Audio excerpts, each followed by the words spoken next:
The National Weather Service out of Shreveport confirmed that an EF2 tornado did touch down in Marion County yesterday in the morning. Today, they surveyed damage near the Prospect community around Highway 59 and Prospect Road. East Texas News Weekend's Andrew Culver shows you that people are moving forward despite all the destruction. Savannah Tradewell, her husband, and two daughters were asleep at 3 in the morning Saturday. Then came an iPhone alert and an intense shaking.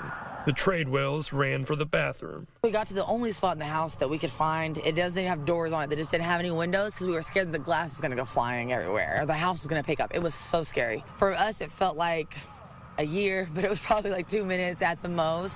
The high winds damaged the roof and shattered windows. The Tradewells' house is intact. The family's shed next door, however, is not. I had to walk back in the house and open the door again because I thought I was hallucinating. I thought I was, but it was gone.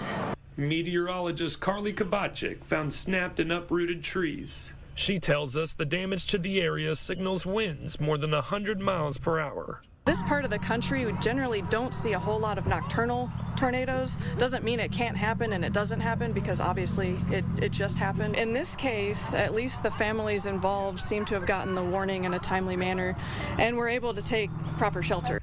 The Tradewells say they are thankful that no one was injured, but her hurt family memories in the shed are gone. It feels like we bought our dream house and just for it to be ruined.